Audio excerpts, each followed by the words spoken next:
வீட்ல கேக் செஞ்சு ரொம்ப நாள் ஆகுது. சரி ஓகே, இன்னைக்கு வந்து ரவா புட்டிங் கேக் செய்யலான்னு சொல்லிட்டு தான் செய்ய ஆரம்பிச்சேன். ஹஸ்பண்ட் ரொம்ப நாளா கேட்டுட்டே இருந்தாங்க. வீட்ல ஸ்நாக்ஸ் எதுவுமே இல்ல. கேக் எதாவது செய்யலாம்ல அப்படின்னு சொல்லிட்டு. சரி ஓகே, சிம்பிளா ரவா கேக் ட்ரை பண்ணலான்னு சொல்லிட்டு செஞ்சிருந்தேன். இது ரொம்ப ஈஸிங்க. ரொம்ப டக்குன்னு பண்ணிடலாம்.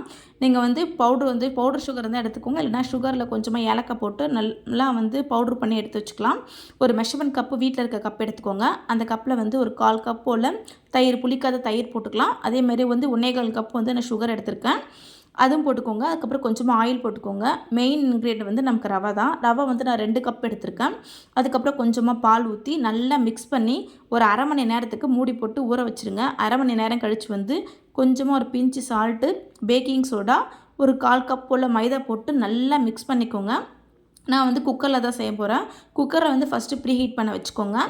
எந்த கப்பில் கேக் செய்ய போகிறீங்களோ அந்த கப் ஃபுல்லாகவே பட்டர் இல்லைன்னா நெய் ஃபுல்லாக தடவி சுற்றி வந்து மைதா மாவு வந்து தூவி விட்ருங்க. ஏன்னா நம்ம கேக் வந்து எடுக்கும்போது ஒட்டாமல் வரும். அதுக்கப்புறமேட்டா அந்த மாவு ஊற்றி நீங்கள் ப்ரீஹீட் பண்ண குக்கரில் வச்சுருங்க. குக்கர் வந்து பெல்ட்டு, விசில் ரெண்டுமே கழட்டிட்டு மூடி போட்டு ஒரு 40 நிமிஷம் வச்சிங்கன்னா சூப்பரான கேக் ரெடி ஆகிடும். நான் வீடியோ எடுக்கிறதுக்குள்ளே எங்கள் வீட்டில் பாதி சாப்பிட்டாங்க. ரொம்ப சாஃப்டாக சூப்பராக வந்துருந்தது. இதை நான் வந்து கட் பண்ணி நீங்கள் பாக்ஸில் போட்டு வச்சிங்கன்னா 1 வீக் வரைக்கும் யூஸ் பண்ணலாம்.